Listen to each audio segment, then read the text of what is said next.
à vous. Bienvenue sur ce troisième live d'une série partie pour 365 jours ensemble au quotidien. Je suis vraiment ravie de vous retrouver aujourd'hui. C'est live en conscience, c'est l'intention vraiment de ce challenge. Comment vous allez aujourd'hui ? Comment vous vous sentez justement dans cette notion de conscience ? Coucou Flo, comment vas-tu ? Justement dans la dynamique de ces lives en conscience, comment tu te sens aujourd'hui ? Aujourd'hui, j'avais envie de vous parler du changement. Hier, j'avais évoqué tout ce qui était auto-engagement, auto-responsabilisation justement pour pouvoir avancer. L'importance de s'engager dans quelque chose auprès des autres, mais aussi surtout envers soi-même. Et ce matin, ce qui m'est venu, c'est vraiment la notion de changement, justement, de transformation. Et du coup, quelle est la dynamique ? Et j'avais envie de l'explorer un petit peu ensemble avec vous.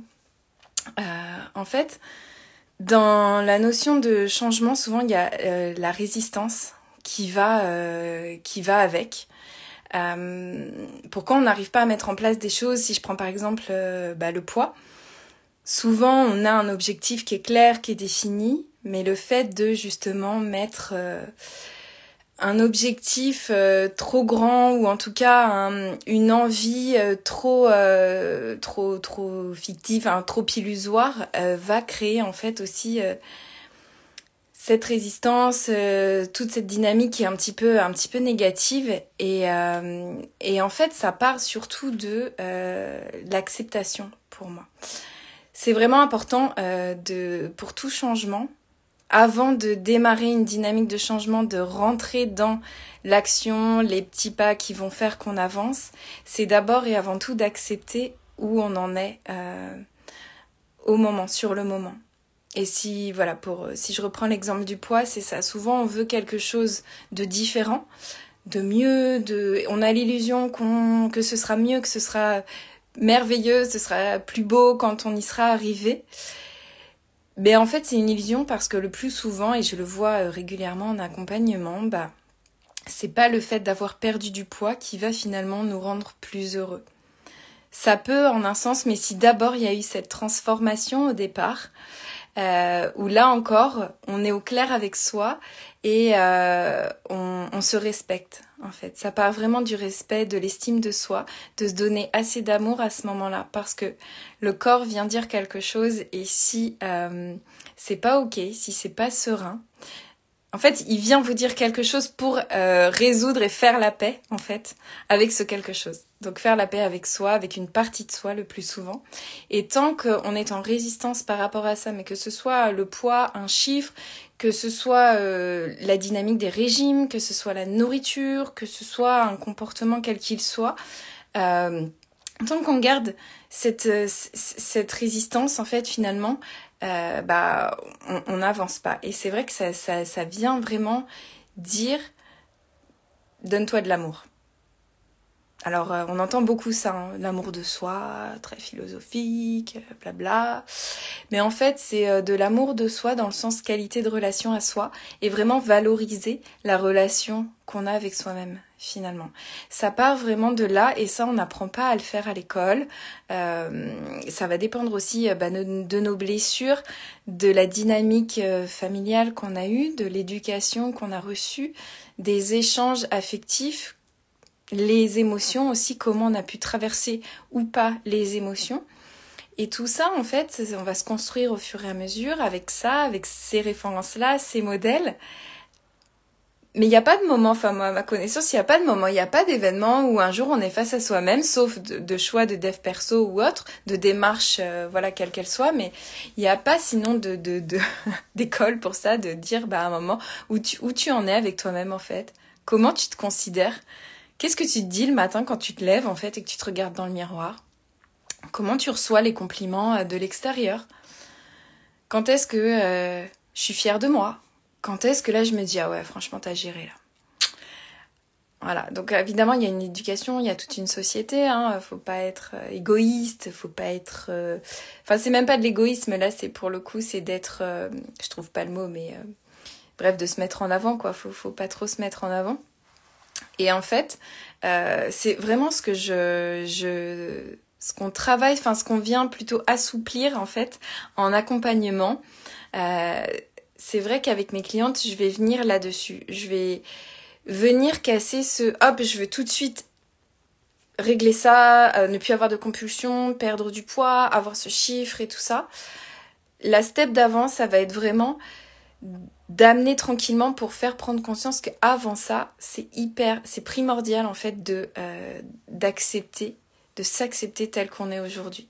Et pourquoi ça passe pas forcément de manière fluide la première fois?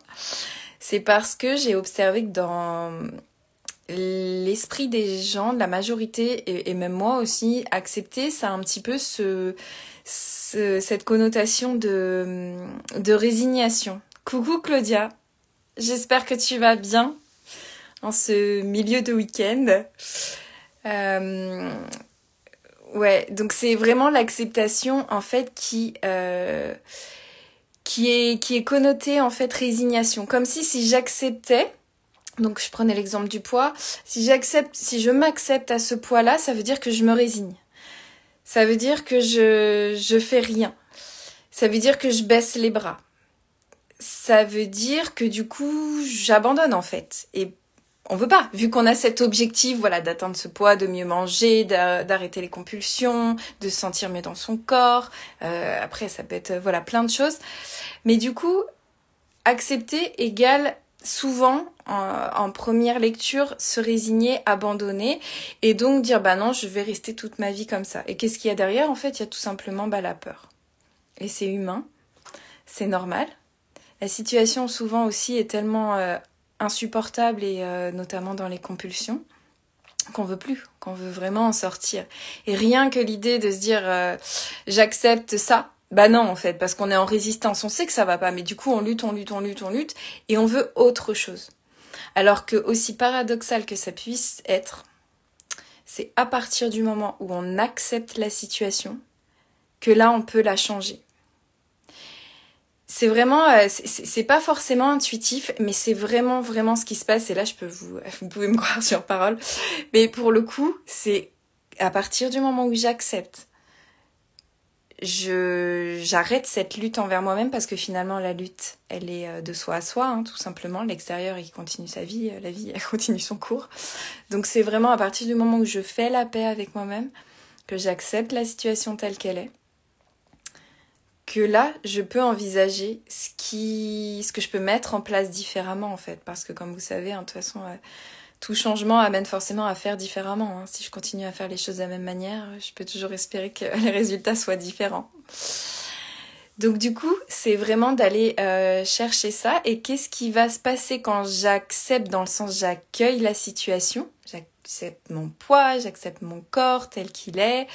Voilà, ça va être en fait l'énergie qu'on prenait à lutter contre cette situation de départ, cette chose qu'on veut changer, et l'énergie prise pour ça, pour cette lutte, va venir servir en fait la transformation due à l'acceptation. Donc en fait c'est vraiment ça. Je luttais avant pour changer une situation, mais du coup c'est comme si je me battais contre moi-même. J'acceptais pas cette partie-là de moi, et à partir du moment où je l'accepte, finalement c'est les colombes, les drapeaux blancs, j'apaise la situation, mon corps aussi l'entend, hein, parce que voilà, il y a le mental mais le corps réagit en fonction, et du coup il y a plus de tension en fait, il y a plus de tension, je peux accepter sereinement et j'ai l'énergie à nouveau pour mettre en place justement ce que j'ai envie au fur et à mesure, et donc lancer cette dynamique de changement au même titre qu'hier quand je vous parlais d'auto-engagement envers soi. Voilà, c'est ce qui pourra ensuite découler. Et c'est une story que je vous avais partagée alors il y a quelques mois je crois, d'Émilie aussi, qui s'appelle Émilie aussi, et de Rose Poudré en fait, et c'est une influenceuse qui a énormément de followers, qui a écrit un livre. Et en fait, elle partageait, elle a depuis presque 1 an maintenant perdu plus de... Enfin, je crois qu'elle est presque à 80 kilos maintenant. Mais en fait, j'avais partagé sa story parce qu'enfin, c'était un témoignage qui était vrai et qui surtout mettait en avant le fait que cette perte de poids, elle l'a fait, oui, pour se sentir mieux pour sa santé, mais pas pour coller à un idéal extérieur, pas pour coller à des standards. Et elle mettait vraiment en avant qu'elle s'aimait déjà avec ce surpoids, en fait. Donc ça part vraiment de là et c'est ça qui est important, quels que soient les changements que vous voulez opérer dans un sens comme dans un autre, ça part vraiment d'être dans le respect, dans l'estime de soi pour pouvoir créer cette dynamique finalement. Donc transformer l'énergie de lutte, de non-acceptation d'une part de soi en fait, en énergie vertueuse qui va là vraiment être au service et motrice en fait du changement, de la transformation.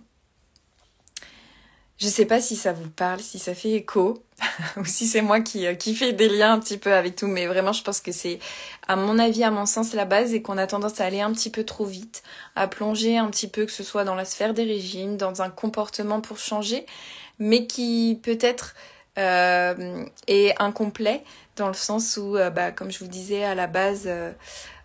on est toujours en refus de cette part de soi. Alors que bon, de toute façon, quand le poids est là, quand le mal-être, quel qu'il soit, quand la situation inconfortable qu'on souhaite changer est là, elle est là. Donc autant l'accepter. C'est même, j'irais même jusqu'au deuil finalement. Évidemment, c'est douloureux, évidemment, ça prend du temps, évidemment, c'est compliqué, mais plus je serai en lutte, plus je serai en refus, plus mon corps va le sentir et plus je vais encore plus ancrer finalement cette dynamique douloureuse de mal-être et de résistance. Donc vraiment de lâcher cette tension d'accueillir en fait. Et souvent on se dit oui mais si j'accueille je vais me sentir dévastée, ça va pas aller, ça va être encore pire. Et non, au contraire. C'est toujours la dynamique des émotions dont je vous parlais dans le premier live, je crois, où c'est fait pour nous donner des signaux, des indicateurs de l'état, mais c'est fait pour nous traverser, c'est pas fait pour rester. Et on pourra en reparler, mais c'est par contre à partir du moment où c'est moi qui entretiens cette émotion, qui ressasse, j'aime pas le mot ressasser parce que c'est pas forcément conscient, mais qui va me rester attachée en fait à cette situation, à cette partie de moi du passé ou à quelque chose qui était mieux avant, où là finalement je vais ancrer cette émotion, je vais vraiment lui donner naissance, mais je vais l'ancrer et je vais en faire un état en fait, un état d'être, alors qu'à la base c'était juste fait pour me traverser, pour passer, pour être en conscience là encore et agir en fonction et continuer d'avancer, alors que là sinon on vient ternir un petit peu notre manière d'être finalement et ça tourne toujours un peu, c'est là. Alors qu'en acceptant, en disant ok, et si c'était différent, et si ça pouvait être un petit peu plus joyeux, gai, après vous adaptez selon le contexte, mais voilà, comment ça pourrait être, comment je pourrais voir les choses différemment. On rejoint les conditionnements et je pense que je vous en reparlerai aussi, hein. Pareil, on revient à l'éducation. Tout ça, c'est extérieur. On n'est pas non plus 100% responsable. Mais ce que je veux dire, c'est qu'on a le pouvoir de décaler un petit peu notre point de vue, notre perception des choses pour justement reprendre le pouvoir sur ça et transformer ça. Moi, je sais que souvent, je réagis beaucoup à la phrase oui, mais de toute façon, maintenant, il va pas changer maintenant ou cette personne va pas changer maintenant. Ou... Oui et non, ça se discute. Ça se discute, évidemment, ça se discute vu que je suis dans le développement perso, psycho-émotionnel. Donc pour moi, tout est changement, tout est évolution, l'être humain encore plus, sinon on meurt, clairement. Et je trouve que c'est un petit peu facile de dire oui, il va pas changer maintenant. Non, c'est parce qu'il décide de pas changer. Et c'est ok aussi, hein, je dis pas que tout le monde doit changer. Mais je suis pas d'accord avec le fait que passer un certain âge ou passer une certaine expérience, on peut pas changer. Au contraire. Au contraire, on a cette expérience qui est de vie, qui est riche, ces apprentissages constants qui nous permettent finalement aussi de remettre en question, de nous remettre en question, de remettre en question des situations, des perceptions. Je dis pas que c'est confortable, mais je dis que, voilà, bisous ma Flo. Merci d'avoir été là. À très vite. Donc voilà, c'est possible de changer et surtout ça vaut le coup en fait. Ça vaut vraiment le coup. Donc là-dessus, je vous invite à voir peut-être aujourd'hui en conscience de prendre ce moment. Donc là, on était ensemble, peut-être vous en replay, de prendre ce temps du live, du replay pour observer juste simplement quelles sont les parts de vous-même aujourd'hui que vous n'acceptez peut-être pas encore, que vous rejetez, que vous souhaitez changer. Et c'est ok de lancer la transformation, le changement, mais parce que vous voulez les changer, parce que vous ne les acceptez pas, en fait. Coucou Camille! Je parlais du changement et de l'importance justement d'accepter ce qu'on voulait changer, donc les parts de soi aussi liées à ce changement, avant de se lancer tête baissée en fait dans le changement, parce que ça peut être incomplet et du coup comme le poids on peut passer du coup à côté de l'essentiel, et ce qui sera changé après, on se sentira pas forcément mieux parce qu'il n'y a pas eu cette part d'acceptation avant. Et voilà, donc voyez-vous ce qui résonne, quelle part de vous-même vous préféreriez jeter à la poubelle ou vous séparer plus que justement de les voir, de les accueillir pour mieux les transformer, parce que on est soi, notre parcours de vie est ce qu'il est.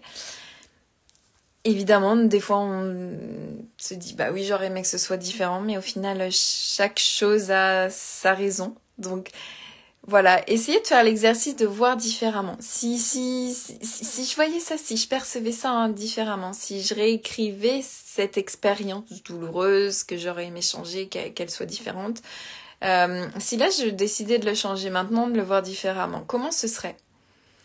Si j'ai des kilos en trop, je me sens pas bien dans mon corps, j'ai des bourrelets, vraiment c'est dégueulasse, c'est des mots que j'entends, donc moi j'ai aucun problème avec ça. J'ai de la cellulite, c'est horrible, c'est immonde. Ok. Mais ça aussi, c'est une projection de la société de l'extérieur. C'est des standards. Parce que tout ce qu'on voit à l'extérieur, et comme je disais, on reparlera des conditionnements, parce qu'à mon sens, ça vient nous mettre un filtre. C'est parce que c'est la mode des corps lisses, simples. Après, il y a le Photoshop, évidemment, mais voilà. Mais si c'était la mode, là encore, d'avoir de la cellulite, si c'était mis en avant, et heureusement maintenant beaucoup de marques commencent un petit peu à le faire, mais si c'était standardisé, finalement la perception de chacun serait différente aussi, et du coup on aurait moins ce regard très jugeant, très, très cruel envers soi. Donc là, de vous à vous, dans un moment où c'est ok, où vous vous sentez bien, comment ce serait de vous regarder, de changer ce discours un petit peu coupé au couteau, un petit peu jugeant, un petit peu très cruel, souvent même très dur. Comment il pourrait être avec plus de bienveillance, plus de douceur, plus de gentillesse, plus d'amour surtout, plus de valorisation de vous-même. Si ça peut vous aider, comment ce serait si vous aviez une amie à côté justement qui se parle de cette manière-là, une amie, votre maman, une tante, une sœur, votre fille, voilà. Comment ce serait ? Et souvent on est notre pire juge, mais le fait aussi d'entretenir ce verbiage-là, ce champ lexical envers soi-même, t'es nul, t'es moche, t'es grosse, t'es pas assez, tu fais pas bien, c'est jamais, jamais, jamais bien.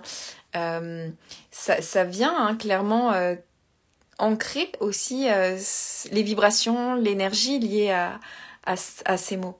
Les mots ont une énergie. Les mots qu'on exprime, les mots qu'on entend et les mots qu'on se dit de soi à soi. Donc, vraiment, je vous invite à, si ce n'est 2-3 mots, d'observer d'ici à la fin de journée, quand vous regarderez ce live, d'identifier les 2-3 mots les plus intenses dans dans le jugement, dans tout ce que je vous ai dit, et d'aller les transformer. Par quoi je peux les remplacer ?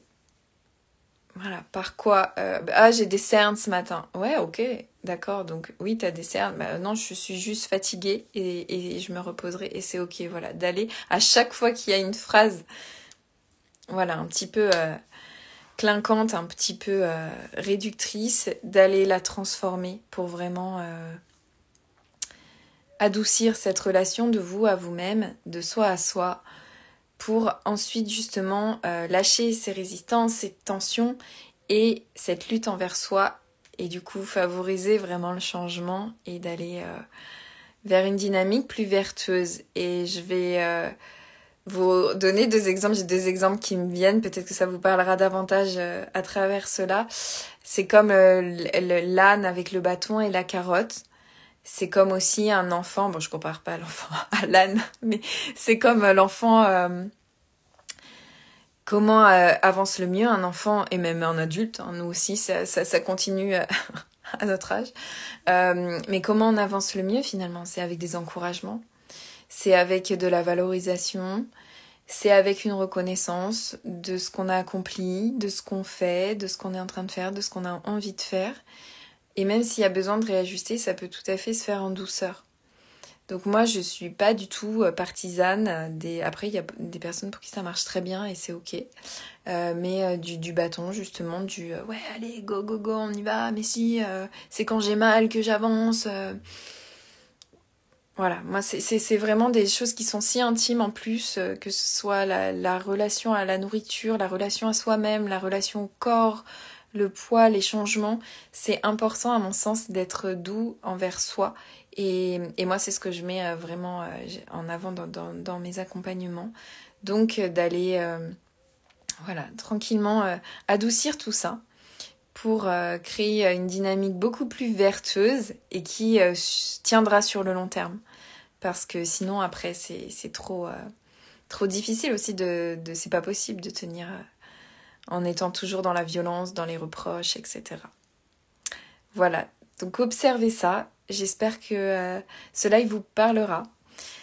N'hésitez pas à me faire des retours. Si vous souhaitez pas les mettre en commentaire, faites-les moi en DM si c'est plus l'espace qui vous correspond le plus. Je serais ravie vraiment de vous lire et de partager sur ça avec vous. En attendant, je vous souhaite une très belle soirée. Plein d'amour de vous-même à vous-même. Dites-vous des petits mots d'amour ce soir et demain matin dans le miroir. Et je vous souhaite une très belle soirée. Je vous dis à demain.